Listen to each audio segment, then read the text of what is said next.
Pai do Senhor, alunos, vamos para a nossa terceira aula de História de Israel. Vocês tiveram duas aulas.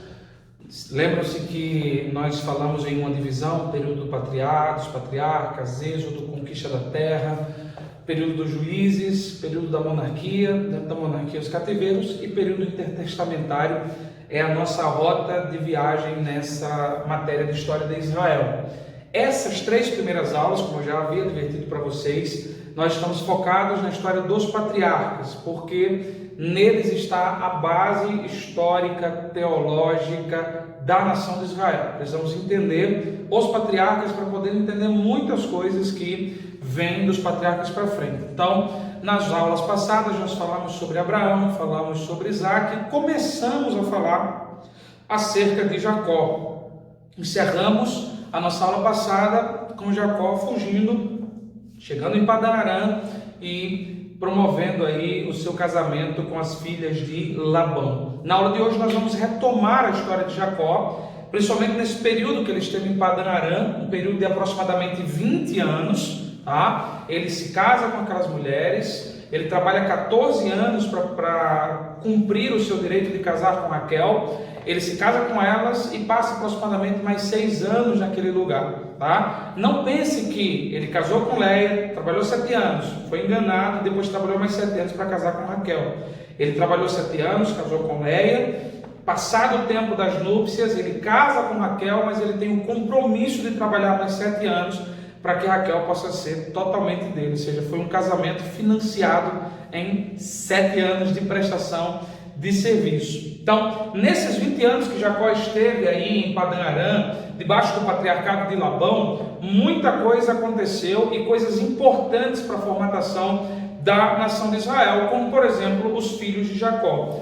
Todos os filhos de Jacó, à exceção de Benjamim, nasceram na região de Padan Aram. E o nascimento desses homens foram importantes, ou foi um evento importante, porque eles são a geração de patriarcas que formatarão as 12 tribos, que darão esse formato de Israel, formado a partir de 12 tribos. Então, só para a gente entender um pouquinho a dinâmica desse nascimento, primeiro filho, Rúben, significa o Senhor viu a minha aflição, agora meu marido me amará. Era um filho de Lia, ou Leia, tá? A primeira esposa de Jacó, filha mais velha, que Jacó casou, enganado, ou seja, ele não queria, ele não amava, mas no conceito de Leia, quando Jacó lhe deu um filho, quando ela engravida, ela imagina que agora o esposo passaria a amá-la, porque ela havia dado um filho para ele. Então, Rúben nasce e recebe esse nome, ou Rubem recebe esse nome em razão disso. Depois dele, o segundo filho de Jacó, Simeão, significa Deus ouviu, da palavra chamar, Deus ouviu, que fui desprezada, foi o segundo filho de Lia. Se para a mulher ter um filho era uma bênção, um segundo filho era de fato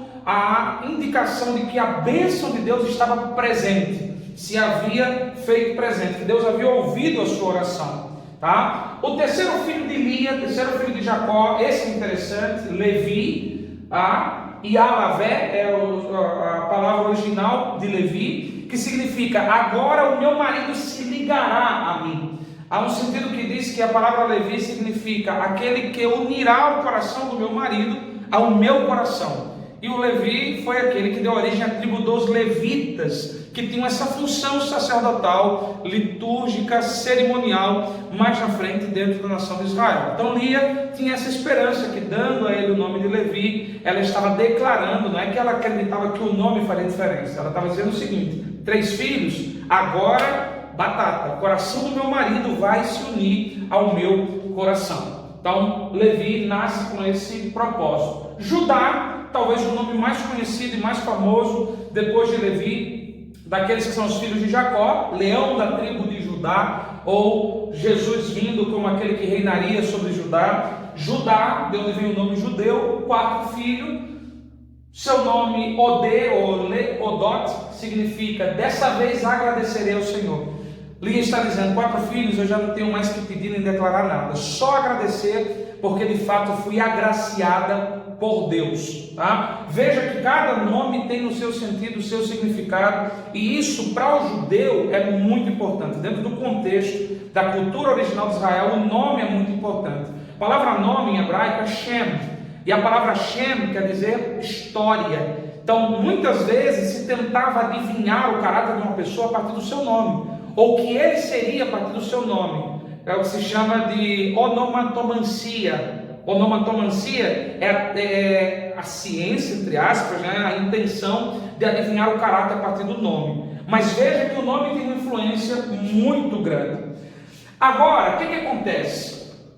Raquel percebe que Lia está tendo filhos e ela se sente preterida. Embora Jacó amasse mais a Raquel, ela, assim como Sara o fez, entregando Agar para Abraão, Raquel vai dizer a Jacó: Jacó, dá-me filho, senão eu vou morrer. Jacó vai dizer: mulher, sou eu Deus porventura para te dar filhos? E aí Raquel vai fazer uma proposta indecente para Jacó: tome a minha serva Bila e você vai ter filhos através dela. E Jacó, com muito sacrifício, fez essa gentileza à sua esposa. Na verdade era uma gentileza assim naquela época, atender esse pedido. E a serva Bila engravidou, e daí nasceu um filho chamado Dan, do verbo Danani, que significa Deus julgou-me e ouviu minha prece. Veja bem, o filho nasce da serva, era filho de Bila, concebido no seu ventre, mas pertencia à sua ama Raquel, tá? Era o costume da terra, o mesmo costume que Sara invocou quando propôs que Abraão se deitasse com Agar. Então Dan nasce como servo de Bila, e aí Bila outra vez vai ser dada como mulher a Jacó, e vai nascer aí Naftali. Naftali, cujo nome no original é Neftulei, que significa: tenho apresentado as minhas preces tortuosas a Deus e Ele tem ouvido. Raquel está dizendo: eu pedi a Deus para ser abençoada e ser mãe, e ainda que de forma tortuosa, Deus tem me ouvido, e assim como a minha irmã, eu tenho dado filhos ao meu esposo. Veja que há uma consciência em Raquel de que os filhos das servas são dela. E veja que dos patriarcas que deram origem às 12 tribos, existem filhos de Lia, filhos da serva de Raquel, filhos de Raquel e filhos da serva de Lia, como nós vamos continuar vendo. Gade, agora Lia, como havia entrado em um período de intervalo e não podia conceber, Lia tem uma ideia: eu quero ter mais filhos, então Jacó, faça-me gentileza, vá para a cama com a minha serva, porque eu preciso ter filhos e mais filhos através dela. E de Zilpa nasce Gabe, que quer dizer boa sorte chegou, ou seja, fui acrescentada, fui agraciada mais uma vez. Outra vez Zilpa, serva de Lia, engravida e dá origem a Asser, que significa é minha felicidade. Lembra-se que diferente de hoje, onde o número de filhos se resumiu muito nas famílias, naquela época muitos filhos era sinal de muita bênção, muita prosperidade e muita felicidade. Issacar é um filho de Lia, e esse filho é interessante, né? Eu brinco dizendo por causa do filho das mandrágoras. Issacar significa Deus me recompensou. A história de Issacar é interessante porque pelo contexto da história se percebe que Jacó tinha uma noite para cada uma das suas esposas. E aí Rubem estava colhendo mandrágoras, uma fruta do campo, e Raquel chega para o sobrinho e pede uma mandrágora. E Lia vai olhar para sua irmã e dizer: você roubou o meu marido e agora quer roubar as mandrágoras do meu filho? Ou seja, o clima era bem tranquilo naquela comunidade, né, na casa de Jacó. E Raquel queria muitas mandrágoras, e Lia tem uma ideia. Lia vai dizer o seguinte: tá bom, hoje à noite Jacó seria seu, mas Rubem te dá as mandrágoras e você me dá Jacó por essa noite. Certamente Lia já sabia que o seu corpo estava pronto para conceber. Então Raquel estava com muita vontade de comer mandrágoras, aceitou a proposta. Mas o que aconteceu? Lia vai para a porta do acampamento, espera Jacó voltar do campo. Quando Jacó vem voltando do campo, ela já grita dizendo: essa noite você é meu. E nessa noite ela concebeu, ficou grávida de Issacar, que significa Deus recompensou-me. E alguns acrescentam: Deus recompensou-me por causa das mandrágoras do meu filho. Então Lia literalmente comprou uma noite com Jacó ali no momento em que ela concebe de Issacar, tá? A madre de Lia se abre outra vez, e depois de Issacar vem Zebulon, nome original Zevé. Deus me deu um maravilhoso presente. Ou seja, ela que havia dado sua serva para ter filhos com Jacó, tá? Por alguma razão, possivelmente no intervalo aí do seu período fértil, não sei, agora ela volta a conceber, e ela tem Issacar, depois de Issacar, Zebulon, Depois de Zebulon, Diná, nasce a única mulher da família, né? Nasce Diná. A história de Diná nós vamos ver mais na frente. Depois Raquel concebe. Lia já estava cheia de filhos, mas Raquel concebe e dá à luz José, que significa Deus recolheu minha desgraça, ou Yosef, do verbo Asaf, recolher, que significa Deus recolheu minha desgraça, o verbo Asaf, Deus recolheu, e o nome Yosef é uma oração dizendo que Deus adicione outro filho para mim, e esse filho foi adicionado, não mais no contexto de Padã Arã, onde eles estavam. Benjamim nasce na viagem de volta de Jacó, que nós vamos ver agora, no retorno de Jacó para sua terra, ele nasce no meio do caminho. Seu nome Benjamim significa filho da terra, ou filho da terra do sul, ou filho da terra de Canaã, porque ele nasce no meio do caminho. Raquel morre nesse parto. Antes de morrer, ela queria dar a Benjamim o nome de Benoni, que significava filho da minha morte, ou filho da minha dor, filho do meu sofrimento. E Jacó disse que esse seria um nome muito pesado para ser carregado, e ele coloca Benjamim, filho da terra, ou seja, nasceu aí no meio do caminho. Essa é a origem dos 12 patriarcas que vão dar nome às 12 tribos, que mais na frente vai sofrer. Quando você chegar aí por Deuteronômio, na conquista da terra, você vai ver que isso vai sofrer alterações. Você não tem a tribo de José, você tem a tribo de Manassés, você tem Efraim, a tribo de Simeão, ela vai se perder, vai desaparecer no longo da história. Depois a tribo de Levi, ela não ganha herança, ela se espalha, ou seja, é importante que você entenda essa composição, porque ela vai mudar ao longo do tempo. Então, os 12 filhos de Jacó, os 12 filhos de Jacó, 11 meninos e uma menina, nascem em Padã Arã, e o 13º filho, Benjamim, nasce no meio do caminho, quando ele está retornando para a sua terra. E Jacó de fato vai retornar. Chega um momento em que ele entende que já não pode mais continuar debaixo do patriarcado de Labão. Ele está enriquecido, ele tem filhos, e ele entende que ele precisa voltar para viver a promessa de Deus. E ele faz o percurso de retorno desde Padã Arã. Vamos lembrar o mapinha aqui, depois eu volto para aquele slide, Ele vem lá de cima de Padã Arã, Mar da Galileia, Rio Jordão, Mar Morto, e o objetivo é chegar na região de Hebrom, onde está acampado, vivendo o seu pai. Ele vai fazer essa viagem de volta, e esse retorno de Jacó, ele é importante porque ele marca o momento do encontro de Jacó com Deus. Veja que quando nós falamos da viagem de fuga de Jacó, o texto vai dizer que Deus fala com ele dizendo: eu te levarei, te abençoarei, e no tempo certo te farei retornar a esta terra para viver a promessa que eu fiz ao teu pai e estou fazendo para você também. Então, quando Jacó vem retornando de volta para sua casa, ele tem um famoso encontro com Deus em Gênesis 32. No Val de Jaboque, vocês já estudaram geografia bíblica, sabe que Jaboque é um rio que desemboca no Jordão. Então, no Val de Jaboque, as margens do rio Jaboque, um afluente do Jordão, em um lugar aberto, Jacó tem esse encontro com Deus. Por meio de uma teofania, um anjo que se encontra com ele vai lutar com esse anjo toda noite, ele vai ser tocado por esse anjo, até o ponto que um evento fenomenal acontece, muito importante, que é a mudança do seu nome.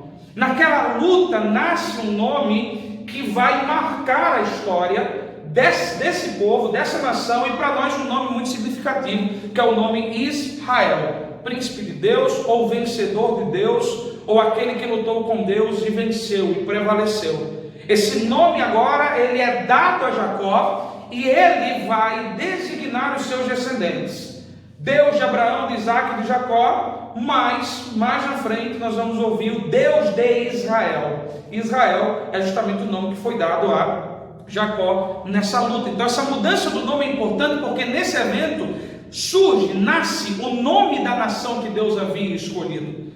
Deus havia gerado essa nação concebida a partir de Abraão, e o nome dessa nação vem do patriarca Jacó, a quem Deus passa a chamar Israel. Então essa viagem é importante, o fenômeno, o evento que aconteceu da luta de Jacó com o anjo, importantíssimo, porque ele vai marcar a história da nação para sempre. Ele vai viajar de forma nômade, existe a sua história do encontro com Esaú, ele vai aplacar a ira de Esaú através de presentes, mas a verdade é que depois de 18 meses viajando, Jacó vai se fixar na região de Siquém. Na região de Siquém, Jacó vai se fixar, deixa eu ver se eu consigo, aqui no mapinha, tá? Olha aí no mapinha que está no seu PDF. Ele vai vir se fixar na região de Siquém, depois de 18 meses viajando, e depois de determinado período ele vai vir para a região de Manre. Ele ainda encontra nos carvalhais de Manre, em Hebrom, o seu pai vivo, tá? Ele encontra o seu pai vivo e vive aí essa transição do patriarcado. Então, esse retorno de Jacó é importante porque ele volta para o lugar da promessa, ele volta para o ambiente da promessa. Esse fixar-se perto de Siquém traz para nós um evento muito importante que vai mexer com as estruturas da formação do povo, que é o episódio envolvendo Diná. Aí em Gênesis você vai ver que quando eles estão fixos em Siquém, um episódio envolvendo a filha, a única filha de Jacó, marca profundamente os seus irmãos. Diná foi desvirginada por um dos príncipes daquela região. Algumas versões bíblicas trazem a palavra estuprada, mas quando você vai ler a história, a tradição e até mesmo buscar fazer uma exegese nos originais, existe uma dúvida se foi um estupro. Na verdade, foi uma relação sexual consentida, mas na cultura daquele momento, na cultura da família de Jacó, não se concebia uma relação sexual fora do casamento. Os povos de Canaã, talvez não, isso era normal, era trivial a relação sexual fora do casamento. Para os povos descendentes de Abraão, isso era absurdo, era uma afronta, era uma cinte, e foi assim que eles tomaram. Em Siquém algo vai acontecer. Uma vez que Diná é deflorada, desvirginada por Siquém, Siquém busca Jacó e diz: eu quero casar com tua filha porque eu amo, eu me apaixonei por ela.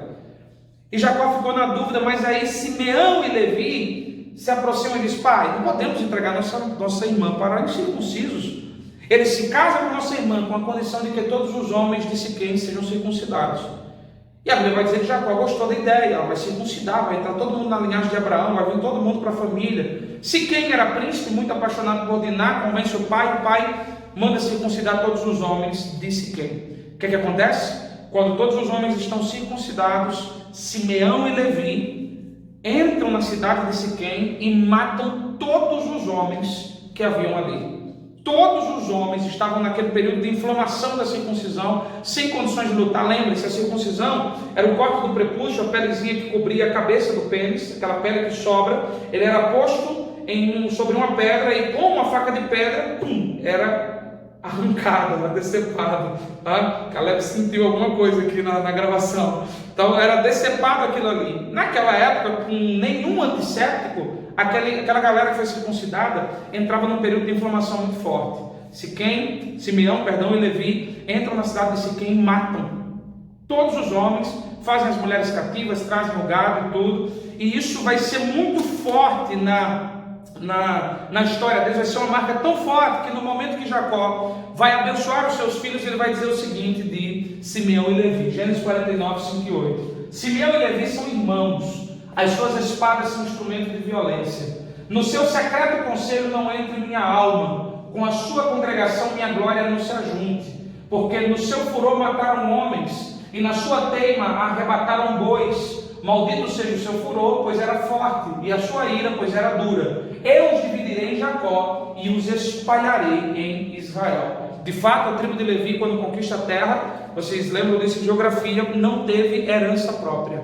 Eles foram espalhados nas demais tribos. Simeão teve um pedaço de terra dentro das suas herdades, mas que com o passar do tempo ele basicamente vai desaparecendo e vão sendo literalmente espalhados, separados, Simeão e Levi. Então, o episódio de Siquém com Diná é a última vez, inclusive na Bíblia, em que você vai ouvir a história de Diná. É o episódio dessa tragédia que envolveu a sua família. Então, quando isso acontece em Siquém, automaticamente Jacó tem que sair, porque ele está cercado por cidades, cada cidade correspondia basicamente a um reino, a um país. E agora alguém poderia dizer: olha, se os filhos dele foram capazes de matar todos os homens de uma cidade, esse povo é um povo perigoso. Mas a Bíblia diz que quando eles se deslocaram, Jacó vai em direção a Betel, e nessa ida a Betel, Deus vai confirmar o pacto com ele. ele vai tomar a atitude de dizer: do meio de nós, os que vieram de Siquém, de algum servo que veio de Labão, que ainda tenha ídolos guardados,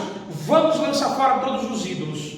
Vamos jogar todos os ídolos fora. Ele havia recebido a confirmação de Deus acerca do pacto, ele está de volta a Betel, e a Bíblia diz que o terror de Deus caiu sobre as nações.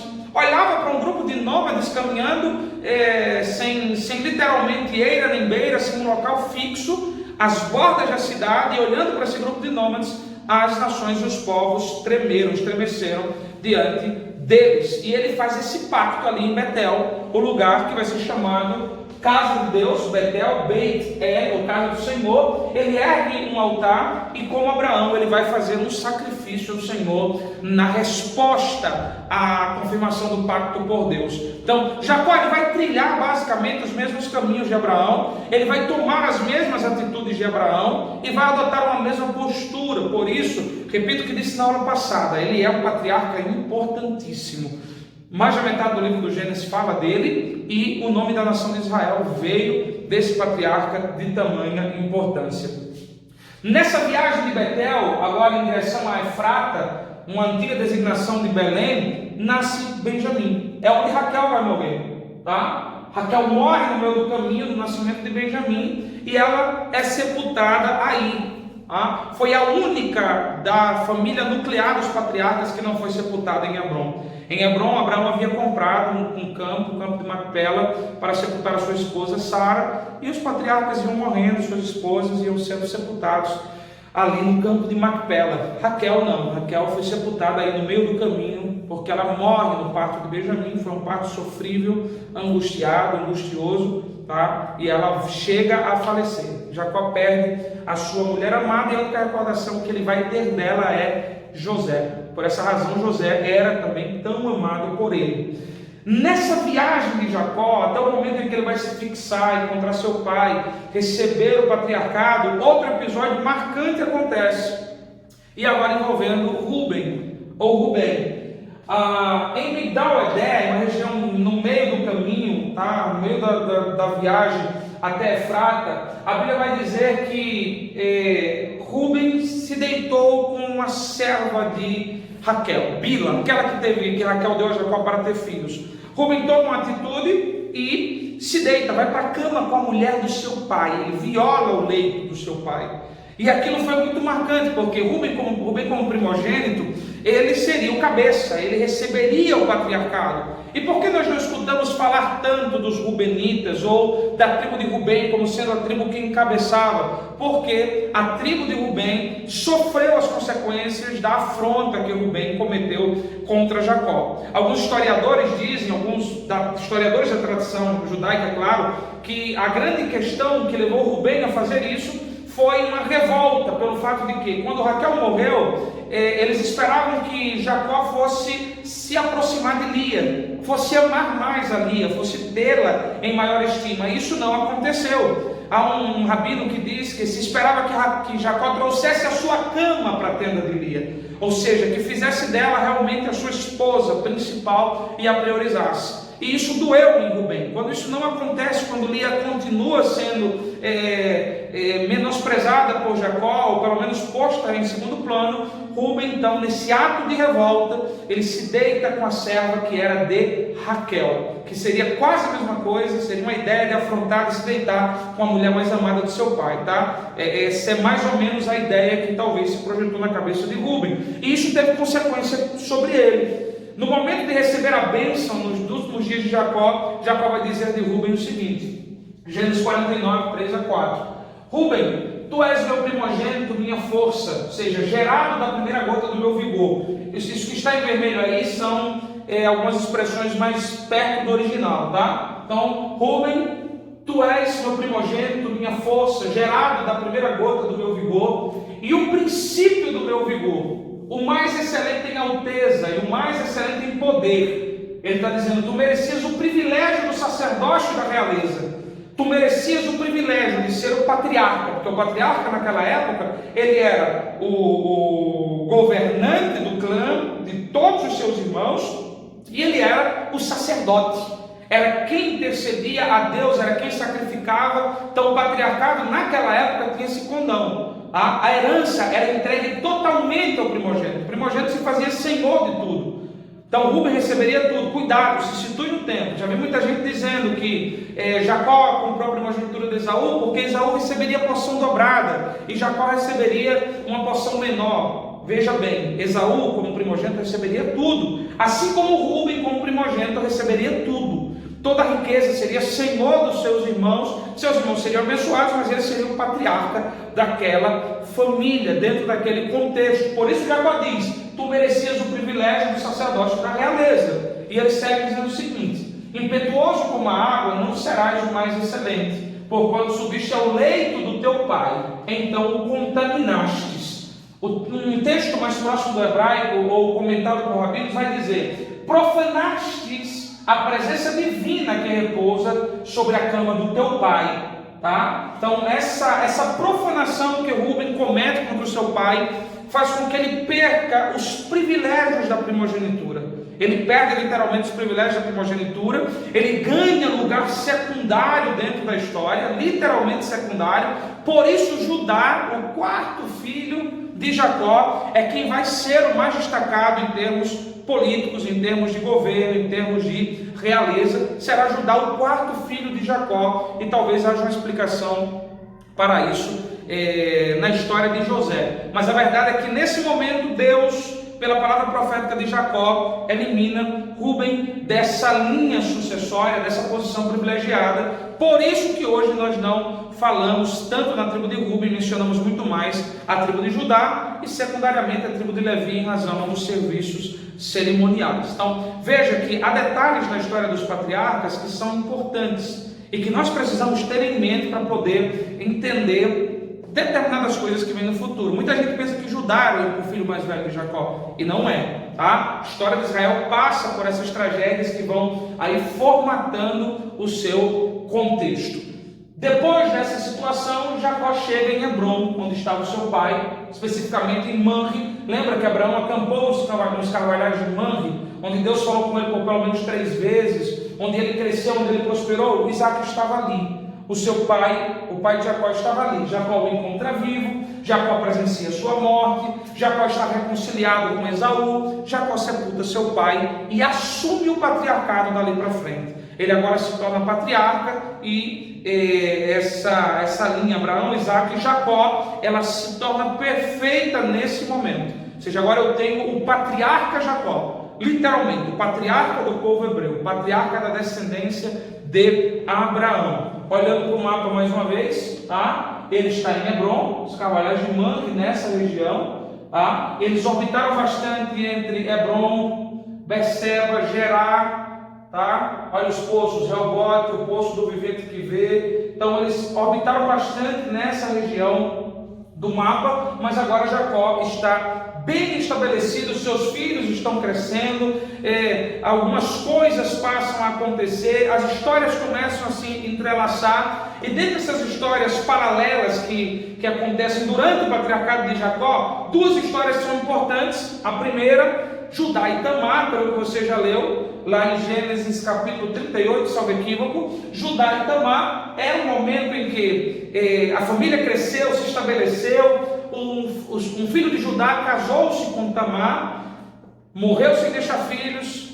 Então Judá deu o segundo filho para casar com Tamar. Isso se chama casamento levirato, ou seja, quando o mais velho morria sem deixar filhos, era obrigação do seu irmão tomar aquela mulher por esposa e gerar filhos para o falecido. Quando você lê uma genealogia, você tem que considerar isso. Tá? Às vezes na genealogia existem casamentos leviratos, existem filhos que foram concebidos por um, mas pertencem a outros. Tá? Isso é muito comum acontecer. Na história de Ruth, por exemplo, Noemi no final do livro vai dizer que o filho é dela. Ruth tem um filho com Boaz, mas quando olham para Noemi vão dizer: Deus abençoou Noemi e lhe deu um filho. Isso era normal acontecer. Então, o filho de Judá casa com Tamar, morre sem deixar filhos. O irmão mais velho vem, casa e morre sem deixar filhos. E agora Judá ficou meio cabreiro, meio com medo, e disse: vamos fazer o seguinte, o meu mais novo ainda é muito jovem, Tamar, volta para a casa dos teus pais, depois que ele chegar na idade eu vou te buscar e você casa com ele. Situação é que o tempo passou, o menino cresceu, chegou na idade de casar e Judá não cumpriu a sua palavra. Então você conhece a história, se não leia o texto. Tamar se disfarçou de prostituta, e no período da tosquia ela estava disfarçada de prostituta. Ela propõe um programa para Judá. Judá vai para a cama com ela. Judá diz: esqueci minha carteira, não tenho como te pagar agora, mas eu vou trazer uma ovelha, vou sair para a tosquia e na volta eu te trago a ovelha e te entrego. E ela disse: maravilha, me entrega a ovelha, mas deixa uma garantia. E o que é que você quer de garantia? Eu quero que você deixe aqui o teu cajado, onde está o teu selo e o teu lenço. O cajado tinha o selo do pastor, tinha o seu lenço que era amarrado nele. Deixa o teu cajado, era quase como se fosse a identidade do pastor, porque se identificava o pastor pelo selo e pelo lenço que estava no cajado. E aí, quando você voltar, eu te devolvo o cajado, você me entrega a ovelha. Judá concordou, foi para a tosquia, mas quando ele voltou e perguntou por aquela prostituta, ninguém conhecia aquela prostituta.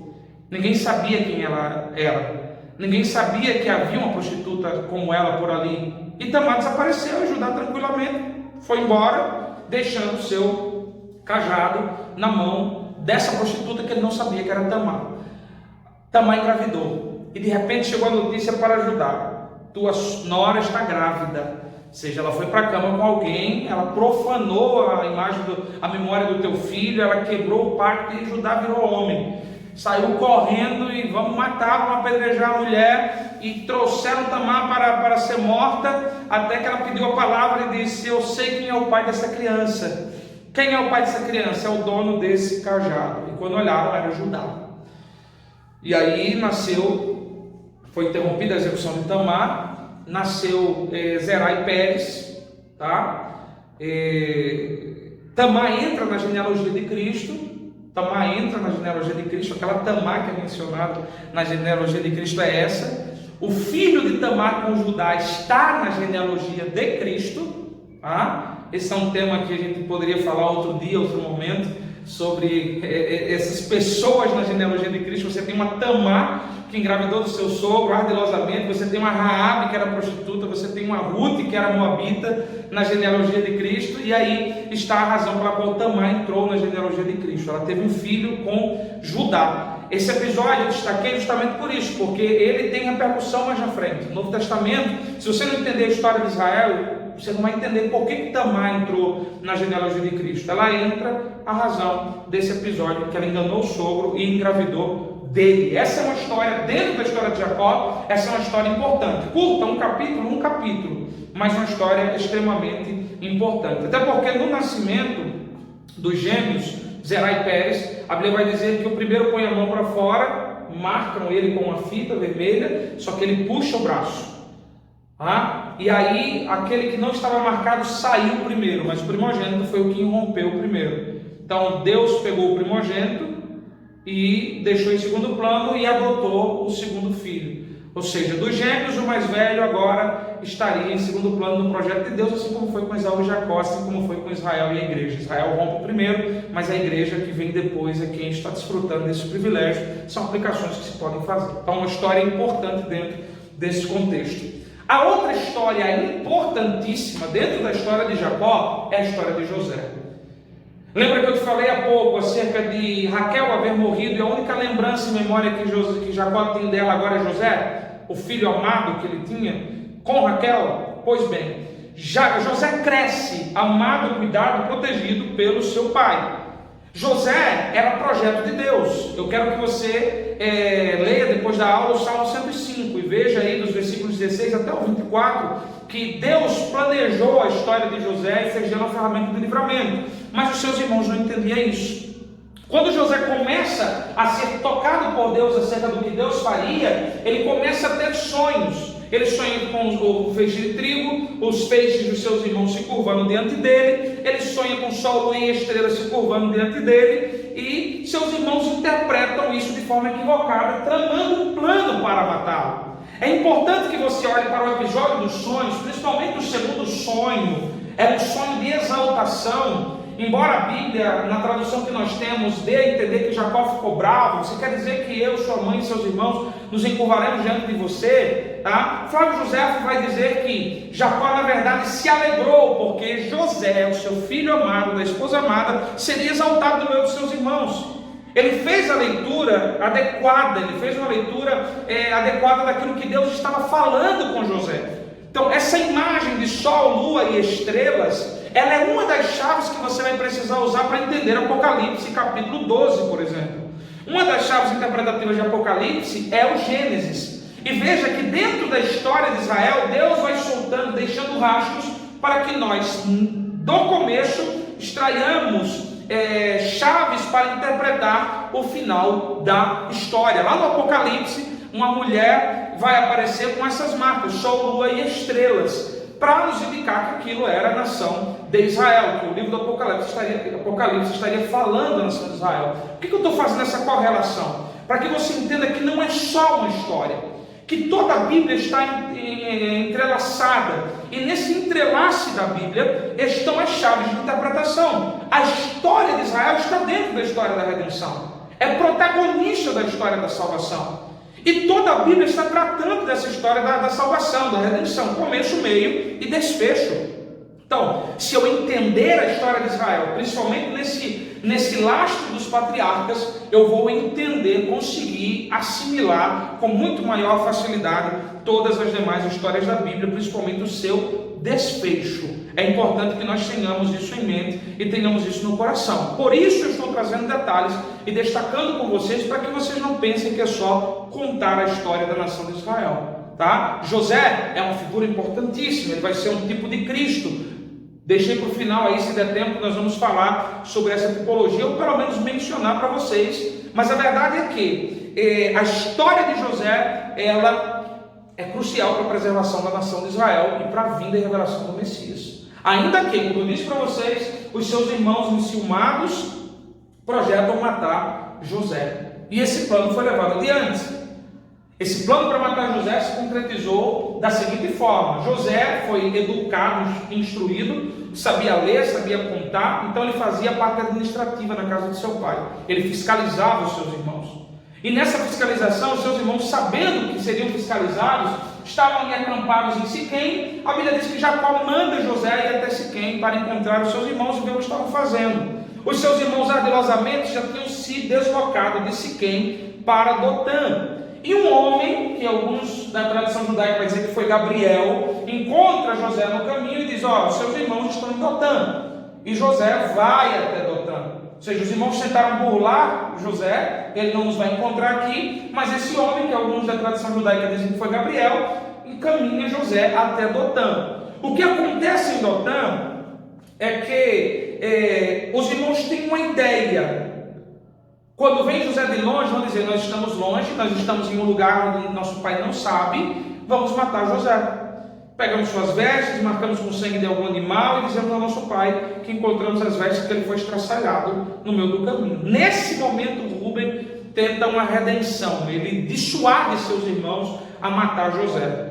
Eles: vamos pegar ele, vamos colocar dentro da cisterna, mas não podemos matar nosso irmão, é sangue do nosso sangue. Aquela história toda, para evitar que os irmãos cometessem esse homicídio, esse assassinato. E os seus irmãos lhe escutam por hora e metem José dentro de uma cisterna. José vai parar dentro de uma cisterna.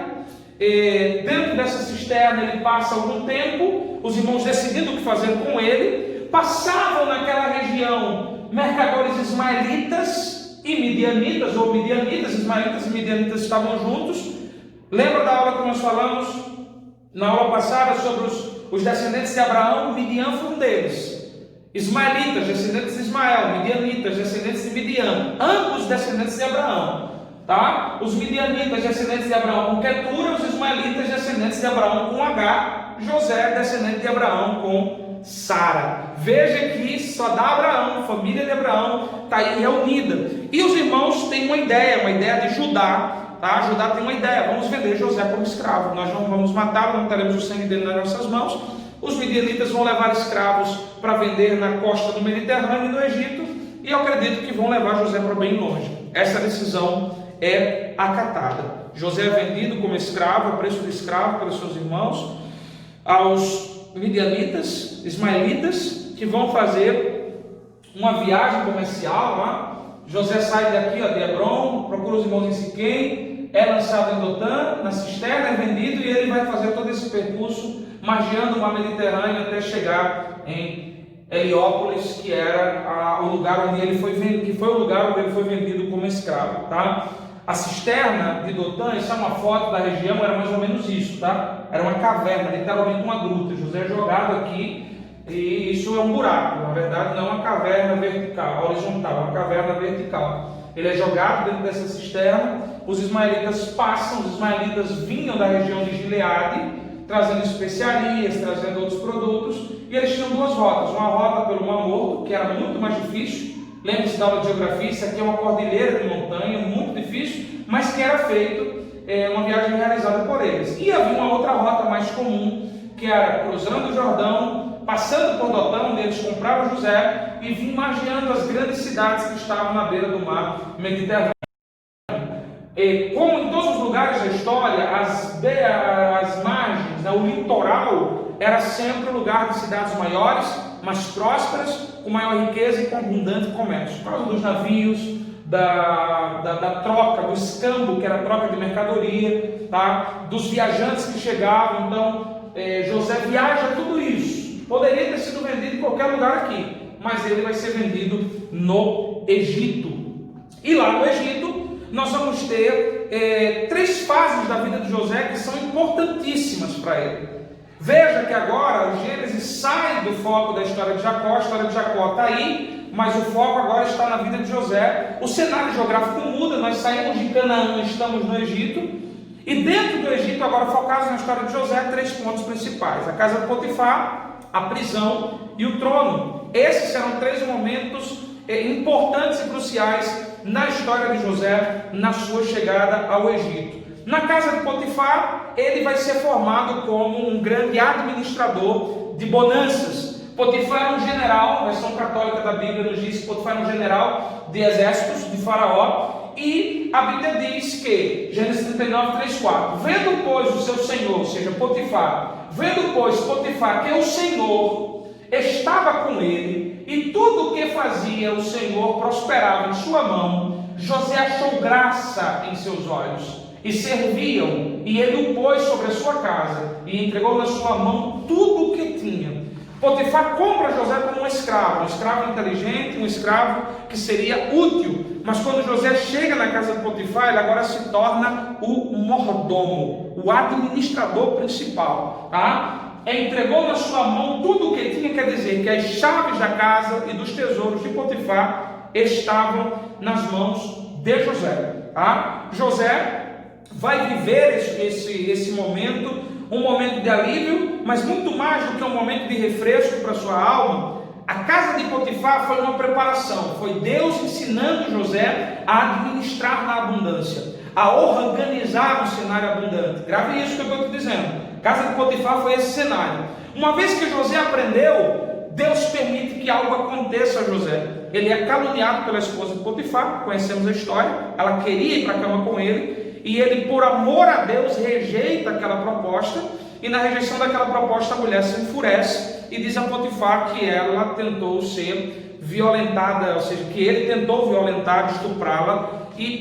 José vai parar na cadeia. Cuidado com as interpretações aqui, tá? Muita gente diz, Potifar não acreditava na sua própria esposa, senão teria matado José, já que José era um escravo. Não é bem assim. O Egito nessa época já era uma civilização, e como civilização tinha o seu processo legal de julgamento, de análise, de encarceramento, análise de um processo que ia ocorrer, no fim do qual seria prolatado uma sentença, tá? E a prova disso é que José é mandado para o cárcere, e no cárcere ele encontra 2 homens que estão aguardando também suas sentenças, um copeiro e um padeiro. Lá no cárcere algo extraordinário acontece, e esse versículo vai resumir para nós mais ou menos o que aconteceu no cárcere, Gênesis 39, de 20 a 23. E o Senhor de José o tomou, o Senhor Potifar o tomou, o entregou na casa do cárcere, no lugar onde os presos do rei estavam encarcerados. Então ele não foi para qualquer prisão, ele não foi para a prisão onde estava a galera, ele foi para a prisão real, que era como eu poderia dizer, como se fosse hoje em dia a cela para quem tem nível superior em prisões provisórias. Ele foi para a prisão daqueles que eram presos do rei, pessoas da corte que haviam cometido o crime. Assim esteve ali na casa do cárcere. Olha o que o texto diz: o Senhor, porém, estava com José, e estendeu sobre ele a sua benignidade, deu-lhe graça aos olhos do carcereiro Mó, e o carcereiro Mó entregou nas mãos de José todos os presos que estavam na casa do cárcere, e ele ordenava tudo o que se fazia ali. E o carcereiro Mó não teve cuidado de nenhuma coisa que estava na mão dele, porquanto o Senhor estava com ele, e tudo o que fazia o Senhor prosperava. E tudo o que fazia o Senhor prosperava. Se na casa de Potifar ele aprende, ele recebe a confiança para administrar a abundância, na prisão ele começa a administrar a escassez. Quando o texto diz que ele ordenava tudo, quer dizer que ele colocava tudo em ordem. Ele organizou, ele administrou tudo dentro do cárcere. Distribuição de comida, gestão entre os presos, ele ganha autoridade no meio, diante do carcereiro Mó e no meio dos presos que estavam com ele. E ali havia presos importantes, copeiro e padeiro do rei, do faraó, tá? José era mordomo do Potifar, de um general. Padeiro e copeiro eram do faraó. O copeiro era o cara que levava o copo diante do faraó, que experimentava antes do faraó tomar, para que não estivesse envenenado, para saber se estava bom, se estava à altura. Então figuras importantes estavam ali, e todas elas foram postas debaixo do governo e da administração de José, que na casa de Potifar aprende a administrar a abundância, no cárcere aprende a administrar escassez. E ali no cárcere coisas interessantes acontecem. A interpretação dos sonhos, tanto o sonho do copeiro quanto do padeiro. O copeiro seria restaurado, o padeiro seria morto, tá? Ele se torna notável porque os sonhos se cumprem. Ele interpreta os sonhos e os sonhos se cumprem. Depois de 3 dias, no momento da prolação das sentenças do padeiro e do copeiro, se cumpre. O copeiro é absolvido e reconduzido ao cargo de copeiro. O padeiro é executado e perde totalmente a sua vida, né? Ele faz uma oração ao copeiro, ele roga ao copeiro dizendo o seguinte: lembra-se de mim quando estiver diante do faraó, fala da minha inocência, fala de mim, você sabe que eu sou inocente, você me conheceu, me dá a oportunidade de sair daqui e de voltar a servir em algum lugar mais com liberdade, né? Algum lugar mais útil. Mas a Bíblia vai dizer em Gênesis 40, 23, que o copeiro Mó, porém, não se lembrou de José, antes se esqueceu dele. E ele vai passar aí mais 2 anos de cárcere, mais 2 anos preso, mais 2 anos administrando na prisão e sendo útil na prisão, até que o faraó tem um sonho. Ou seja, ele passa pela casa de Potifar, ele passa pelo cárcere, mas agora o faraó tem um sonho. E o sonho do faraó é totalmente perturbador. O sonho do faraó era de 7 vacas gordas que são devoradas por 7 vacas magras que vêm subsequentemente. 7 espigas cheias que são devoradas por 7 espigas magras que vêm subsequentemente. E a Bíblia diz que nenhum sábio do Egito, nenhum mago pôde interpretar. Aí o copeiro lembrou: José, ele interpretou o nosso sonho. Eu conheço um hebreu que interpretou o nosso sonho, e isso foi, assim como ele falou, se cumpriu. Trouxeram José à presença do faraó. Ele teve que se barbear, teve que raspar a cabeça, porque para os egípcios era algo imundo, pelo no rosto, pelo na cabeça, por causa dos piolhos, né? Eles tinham inclusive um deus que combatia os piolhos, por isso que nas 10 pragas vem a praga dos piolhos, porque era algo imundo para os egípcios. Até as mulheres raspavam a cabeça, E aí quando ele chega diante do faraó, ele vai dizer: o teu sonho tem uma interpretação, virão 7 anos de abundância que serão sucedidos por 7 anos de muita escassez. E aí José não somente interpreta o sonho do faraó, como José dá um conselho. José vai dizer: promova ao trono, ou traga para a administração um homem que saiba administrar na abundância e administrar na escassez. O faraó vai dizer: onde é que eu encontro esse homem? Onde eu encontro outro homem como você, em quem há o Espírito de Deus, em quem uma divindade está atuando? Claro que o faraó não conhecia o Deus de Abraão, era um politeísta, mas ele sabia que o que estava sobre José era sobrenatural. Ele vai dizer: você é o cara, você é o homem. Ele põe o anel no dedo de José, dizendo: a partir de agora você é o governador do Egito, e somente eu, sentado no trono, serei maior do que você. Você é o homem que vai fazer essa administração. 7 anos ele vai administrar a abundância, para nos próximos 7 anos administrar a escassez. Onde José tinha aprendido a administrar a abundância? Na casa de Potifar. Onde José tinha aprendido a administrar a escassez? na prisão. Então veja que o longo da história de José é uma história de preservação. Ele é a ferramenta de preservação. Deus vem formatando José para ser uma ferramenta de preservação para a sua família, para o seu povo, para outras nações que foram abençoadas com a história de José. Essa história está dentro da história do patriarcado de Jacó, tá? Nós vamos seguir na aula que vem com essa história de José. Vamos caminhar na aula que vem de José até o Êxodo, para que você possa entender essa conexão entre o livro de Gênesis e o livro de Êxodo, tá? Como os hebreus chegaram ao Egito depois de José, nessa condição de José, vamos compreender isso, tá? E basicamente entender o tempo que os hebreus ficaram no Egito na aula que vem e o momento do seu êxodo. Eu concluo essa aula chamando a atenção para o seguinte: qual a importância da história dos hebreus? Muitas coisas na história é tipológica. Por exemplo, Isaac é um tipo de Cristo. Vocês vão estudar tipo, símbolos e sombras lá em hermenêutica.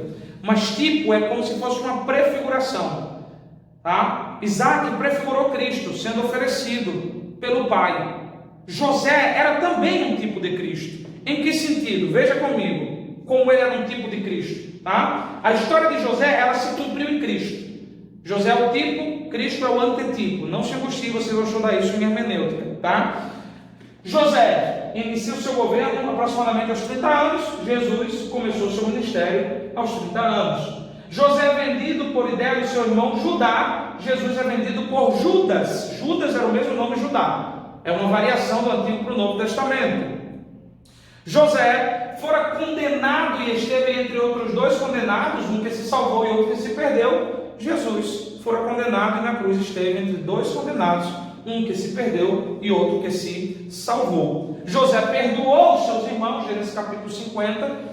Quem assistiu o culto domingo passado ouviu essa mensagem do nosso pastor Fábio. José perdoou os seus irmãos. Jesus na cruz disse: Pai, perdoa-os, eles não sabem o que estão fazendo. José fora enviado para dar livramento. Salmo 105 vai dizer isso. Deus chamou a fome, mas antes da fome chegar, Deus enviou José, que foi preso com grilhões, que foi apertado, mas que foi ferramenta de livramento. Então José foi enviado por Deus antes ao Egito, símbolo do mundo, para dar livramento ao seu povo e para que a história da redenção tivesse sequência. Jesus foi enviado a este Egito, a este mundo, para dar livramento e não simplesmente dar sequência à história da redenção, mas consumar a história da redenção nele mesmo. Assim como José, Jesus saiu do opróbrio para reinar. José saiu do cárcere e foi para o trono. Jesus saiu da sepultura e foi para o trono, onde está assentado. Então veja que entender essas histórias, esses pormenores na história de Israel,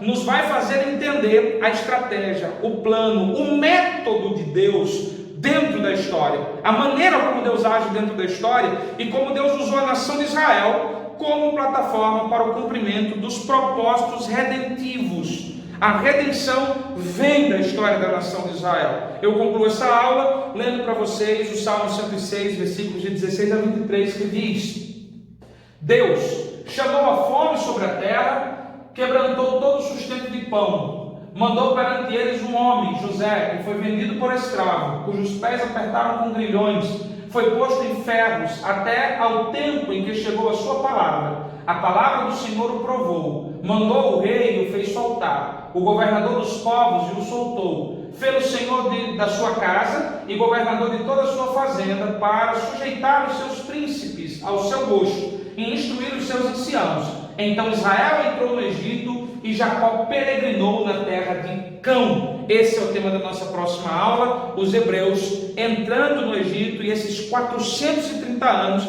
que eles estarão aí morando no Egito, crescendo no Egito e saindo do Egito em direção à terra prometida. Aproveite a aula, se tiver dúvidas, faça pergunta, eu estou conectado com vocês, tá? Não fique com dúvida, cresça na graça e no conhecimento, Deus te abençoe e até semana que vem, em nome de Jesus.